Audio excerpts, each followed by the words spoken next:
नमस्कार दोस्तों, मेरे चैनल में आप लोगों का तहे दिल से स्वागत है। दोस्तों, मैंने आप लोगों को पिछली वीडियो में बताया था कि जब बाबर भारत पर आक्रमण करता है और उसकी प्लानिंग करता है और भारत में अपना आधिपत्य जमाने के लिए लालायित रहता है, तो उस समय जो दिल्ली की दशा होती है वो कैसी होती है और किस प्रकार से दिल्ली के दरवाजे बाबर के लिए खुले रहते हैं। क्योंकि दिल्ली में जो इब्राहिम लोदी उस समय के शासक थे, वो किस प्रकार से इस बाबर के आक्रमण को रोकने में असफल हो जाते हैं। तो उस वीडियो में मैंने आपको पूरी जानकारी इसके बारे में दी थी। दोस्तों, आज मैं आपको बहुत इम्पोर्टेंट और बहुत ही महत्वपूर्ण जानकारियां देने वाला हूं और ये बताने वाला हूं कि जब बाबर आक्रमण के लिए लालायित था भारत पर, तो उस समय जो हमारे बाकी के स्टेट्स थे, जैसे सिंध, कश्मीर, मालवा, गुजरात आदि आदि, किस प्रकार से यहाँ पर शासन चल रहा था और किस प्रकार से ये सब एक दूसरे से वैमनस्य रखते थे और कैसे जो है ये सब बाबर को रोकने में असफल हुए। तो दोस्तों, बस एक छोटी सी गुजारिश है आपसे कि अगर आप लोगों ने चैनल को सब्सक्राइब नहीं किया है तो ज़रूर कर लीजिए, ताकि आपको ये महत्वपूर्ण जानकारियाँ मिलती रहें। तो चलिए, आज मैं बताऊंगा आपको सिंध और कश्मीर के बारे में। तो देखो दोस्तों, जो सिंध प्रांत रहा था उस समय, वो सुल्तान मोहम्मद तुगलक जो थे, सुल्तान मोहम्मद तुगलक ने सिंध के सुमीरा शासक को पराजित किया था। परंतु सिंध शीघ्र ही दिल्ली सल्तनत की सत्ता से एकदम अलग हो गया था और वहाँ सुमरा राजवंश की स्थापना हुई। लेकिन ये जो राजवंश था ये अधिक समय तक चल नहीं सका और शीघ्र ही जो है इस राजवंश का पतन हो चला।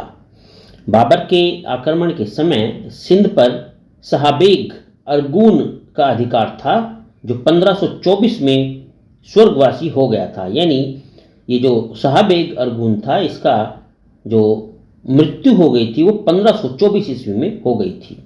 और इस प्रकार से शाह हसन अरगून अपने पिता शाहबेग अरगून का उत्तराधिकारी बना था। तो ये था सिंध का हाल। अब बात करता हूं मैं कि कश्मीर की स्थिति क्या थी। पंजाब के उत्तर पश्चिम में ये कश्मीर स्थित होता है और इस पंजाब के उत्तर पश्चिम में स्थित कश्मीर में उस समय एक मुस्लिम शासक होता था, यानी ये एक मुस्लिम राज्य था।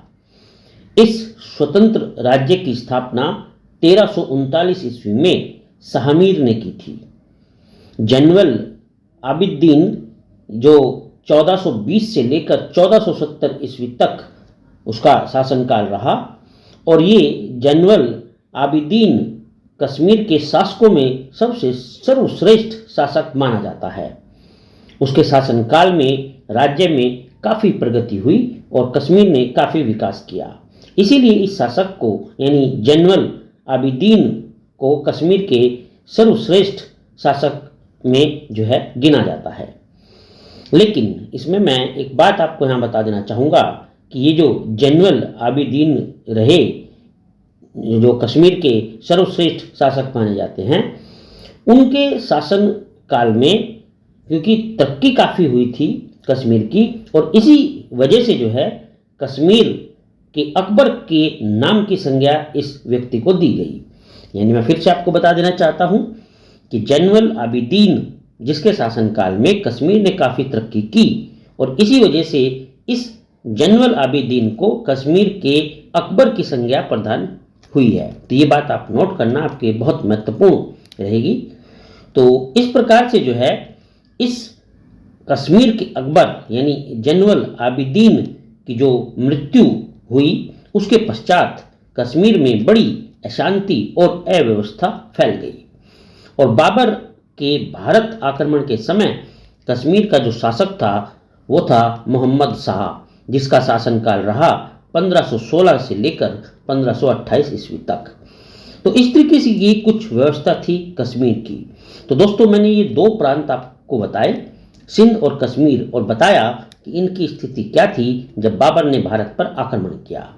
अपनी अगली वीडियो में मैं आपको बताऊंगा कि मालवा और गुजरात की क्या स्थिति थी। आप जुड़े रहिए और ये महत्वपूर्ण जानकारियाँ यहाँ पर हासिल होती रहेंगी आप लोगों को।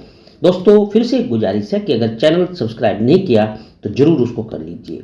चलिए अपनी अगली वीडियो में फिर मिलता हूँ, तब तक के लिए आपका बहुत बहुत शुक्रिया।